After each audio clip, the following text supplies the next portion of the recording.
Okay, so welcome to this kind of new video, and I'm going to show you how to prepare your blade for a Japanese plane and chip breaker so that you can start tuning up your plane.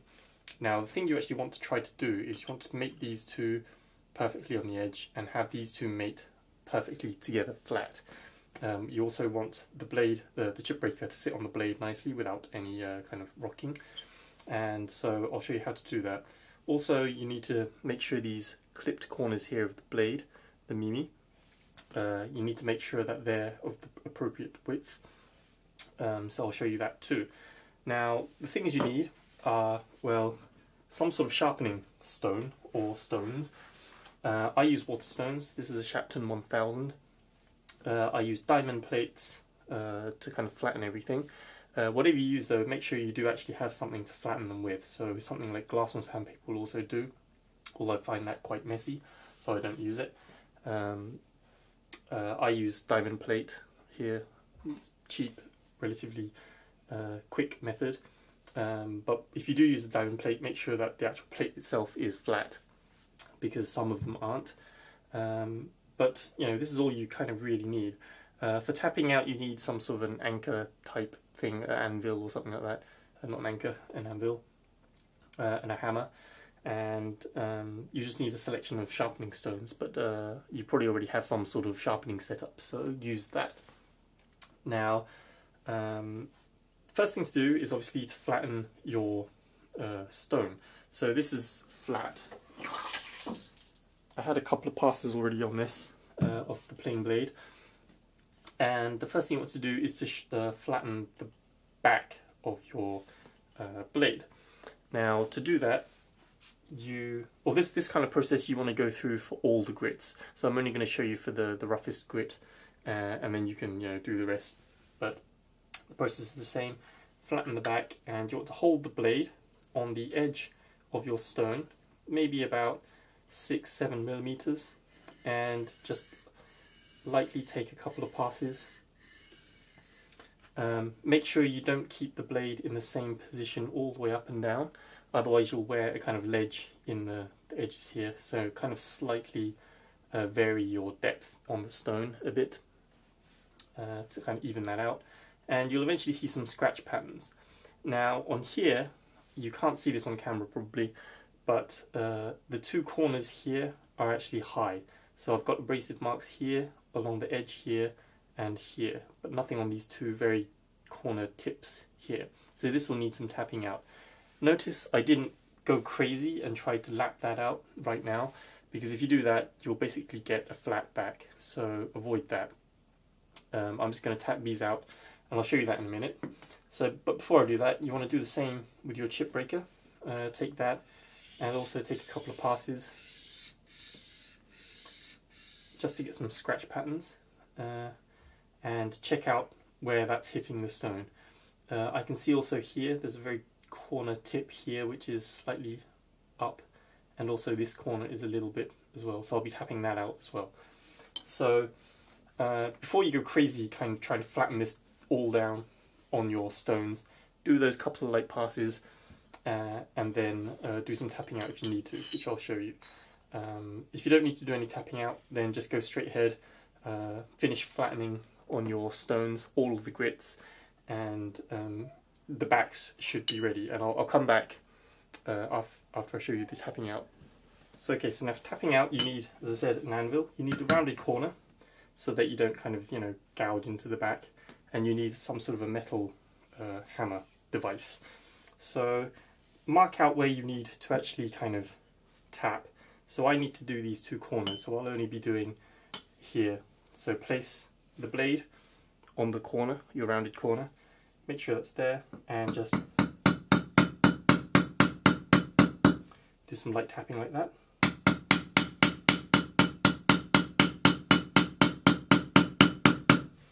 And I don't know if you can see, but you can see some light tapping marks here on the edge.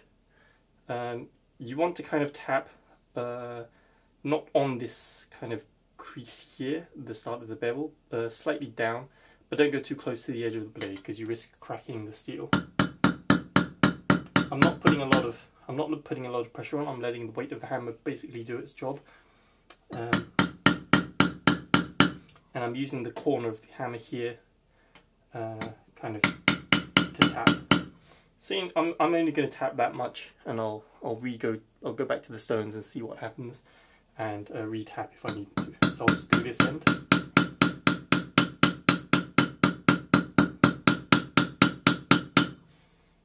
And that should be enough to see what the result is. So go back to the stone, get some water on here, and again, same process, go onto the edge,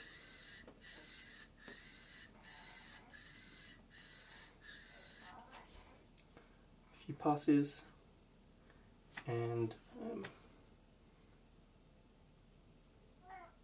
okay, so this corner is fine, but this corner is still a little high. So back to tapping. Make sure you get the right corner.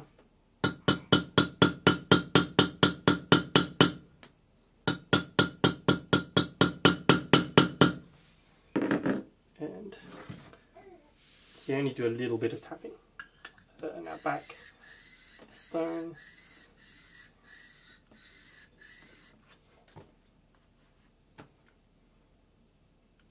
And yep, that looks done. So everything's flat now with an even scratch pattern. So that's the kind of the coarse pass for the plain back. Now you do the same basically for the chip breaker. You do some tapping. If your chip breaker is fully steel, you may not want to tap, and you may want to just grind that down, because if you tap steel, it's probably just going to fracture. So if you have a laminated chip breaker, then do the tapping method, but if not, then just try to lap that out. Generally, the shape of the back here of your chip breaker does not matter. It's purely kind of cosmetic, and this hollow is only there for helping you kind of flatten the back anyway. So don't worry if it's fully steel, just go straight crazy. You maybe even use some coarse sandpaper or diamond plate and just kind of grind that all the way down flat. So that's kind of flattening the back done. Now I'm not going to show you the rest of the process of using the other stones. It's kind of pretty similar, but basically you just want to go through all the stones, polishing the back through all the grits that you'd normally use for sharpening a blade, and after you've done that, you make your chip breaker to the actual blade edge, like so. Try to get it up to as close to the edge as you would realistically use it at, and once you've done that, hold it up to the light and see if you can see any kind of light peeking through this gap here at the back. So I'm just going to do that now. And to me that looks pretty good. There's no light peeking through, so that's good. If you do have light, obviously you need to do some more flattening on either one or the other. So keep doing that until you get the nice fit between there. If you don't get a good fit, basically chips will eventually wedge under there and you'll jam your plane. So try to put that extra work in to get that to be a nice fit. So once you've done that, hold the plane and the breaker together like this with your thumb in the middle near the kind of bevel like here, and then press down on these two mimi on the chip breaker. Now you can see one makes a rattling sound if I press. That means this corner is high, so this will need some tapping down. So again, take your anvil and kind of place it on the edge like so, and just basically give it some tapping, and eventually just keep doing that. There's a lot more left to go.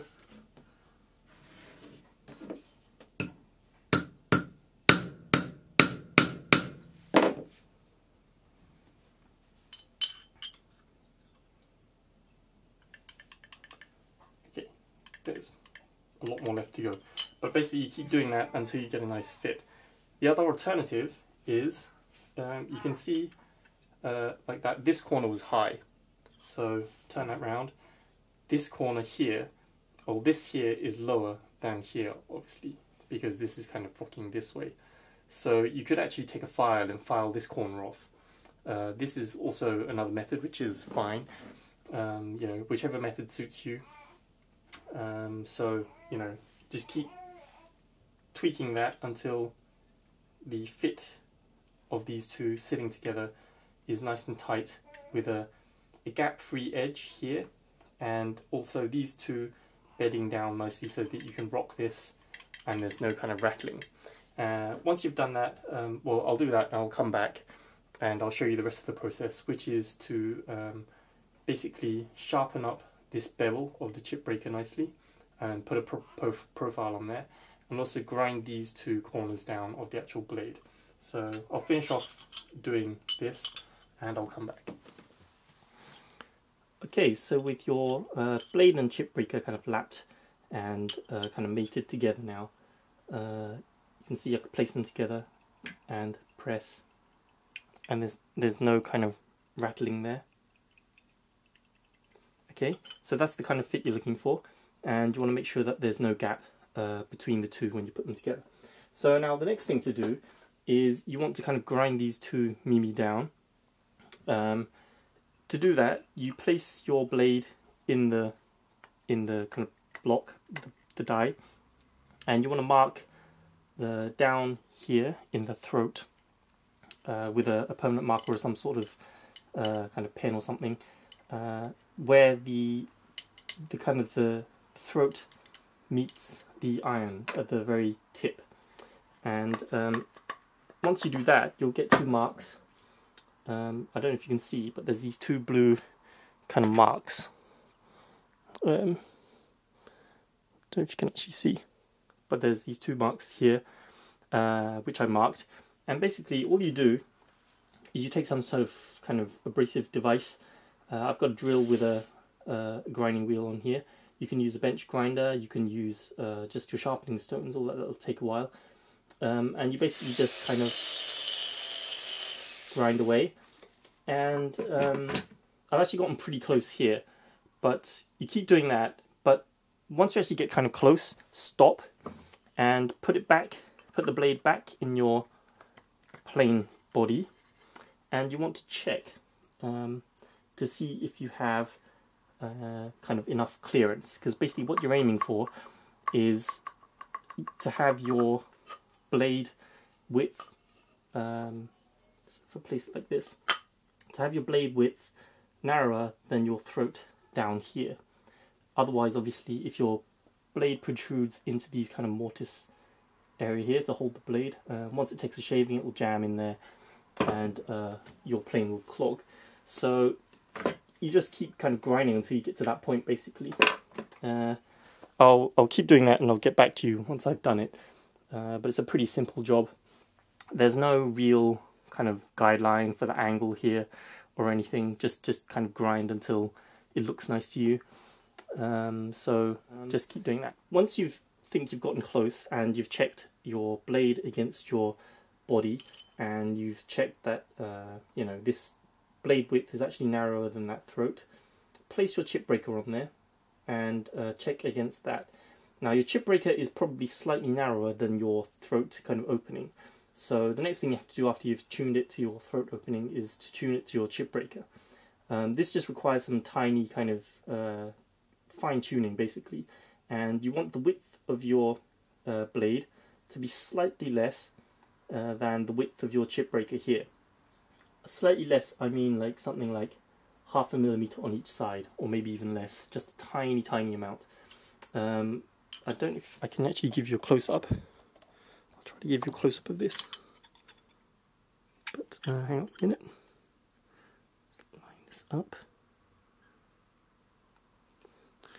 I don't know if you can actually see. Probably not. But it's very tiny amount. Okay.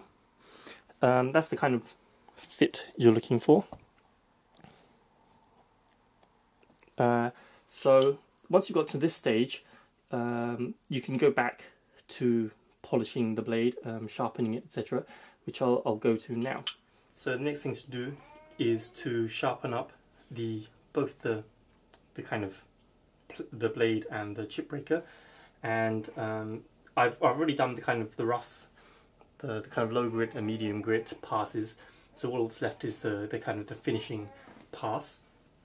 And for the chip breaker, all it is just it's just like a blade. So you just polish up the bevel. You don't actually need to do the polishing for the chip breaker. I like to do it just because for kind of cosmetics. You don't actually need to, you know, polish up the chip breaker because that's not actually what's doing cutting. But I like to do it anyway. So just give it a few light passes. And now this is where the kind of the chip breaker is actually important. So you want to stand up the chip breaker after you've actually put this low bevel on. This is just for chip clearance. The actual chip breaking effect comes from a micro bevel on the edge. Now the micro bevel, you want to stand up the chip breaker like so at about maybe 80 degrees, 70 to 80 degrees or something, and just give a few light passes on the finishing stone.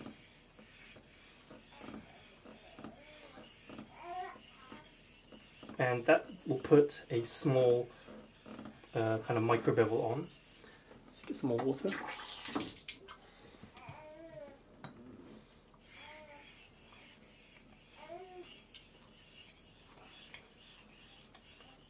You don't need to go crazy with this.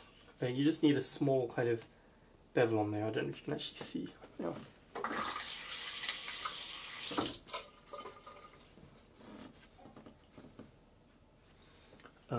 You can probably see a micro bevel there, the kind of reflective part.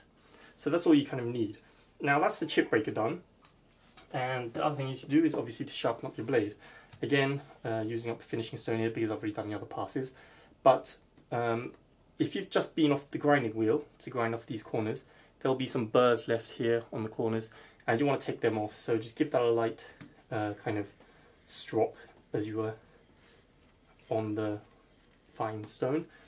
Take off that burr and make sure it's nice and smooth, because this is what's actually going to go down in the mortise. So if this has a burr here, it's just going to cut away the mortise and kind of like make it all ragged. So make that nice and smooth there. Then you kind of just give it a nice finishing pass on your finishing stone. Notice I actually like to do it a sideways kind of a sideways sharpening. I don't do it diagonally or straight.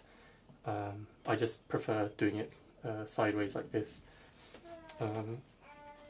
It's just how I've gotten used to it basically. So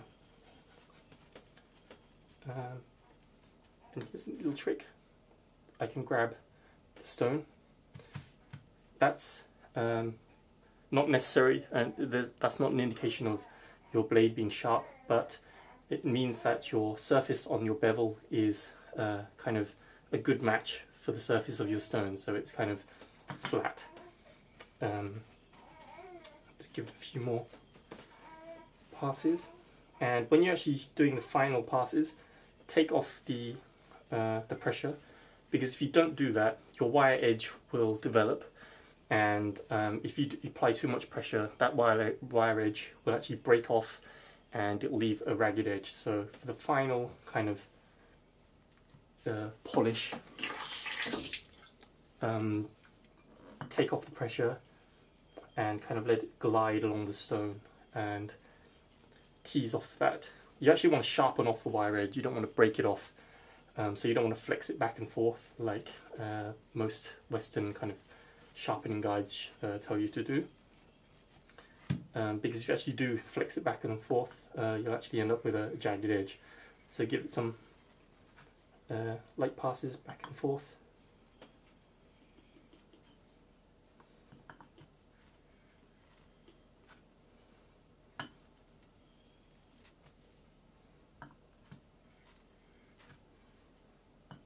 And this should be done. So that's pretty much it.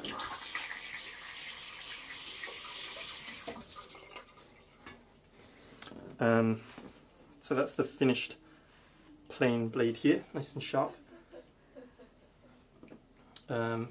Mimi clipped. You can see there's a nice finish, even finish along the bevel, and this should be shaving sharp.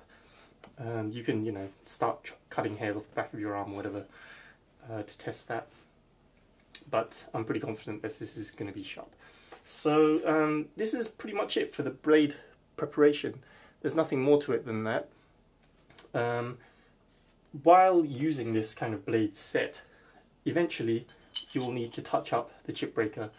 You have to kind of maybe polish it up again, re-put the bevel on, and you might need to adjust these corners, because after your blade gets shorter and shorter, it will ride on a different part of this blade, so you might need some, you can see there'll be some kind of rattling.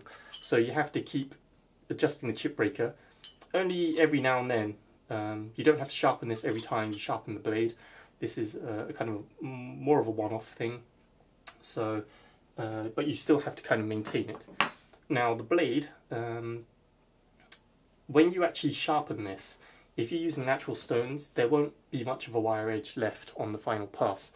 Man-made stones give you more of a wire edge, I find, and take a bit more work to actually get that off.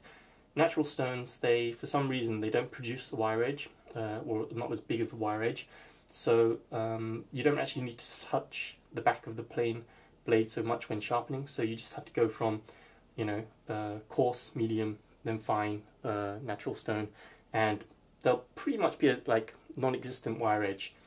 Once you get to that stage, you only need a couple of passes on the back to kind of remove any traces and clean up the back there. So this back hollow here will actually remain a nice and clean shape. If you go crazy and start kind of polishing up the back of this blade every time you sharpen up the plane, basically you'll wear this all down into a flat area, and that's it doesn't affect the performance of the plane in a double bladed plane, but it's kind of bad practice. Other tips are, don't put your blade when you're kind of polishing up the back, don't extend it too far into the stone, because you don't really want to wear these parts away. There's no point in wearing those parts away, and again it produces an ugly back. Also, be sure you don't kind of tip the blade this way when you're kind of polishing the back. Make sure you keep it flat, parallel to the stone surface, otherwise you'll wear in kind of a flat area here and here. That's called a hyotangru, and again that's bad practice. So there's some tips there for you for kind of maintaining your blade. After you've sharpened everything, it's a good idea to kind of wipe everything down with a thin coat of kind of rust prevention oil. I use camellia oil, but you can use any other oil, and that's pretty much your blade done.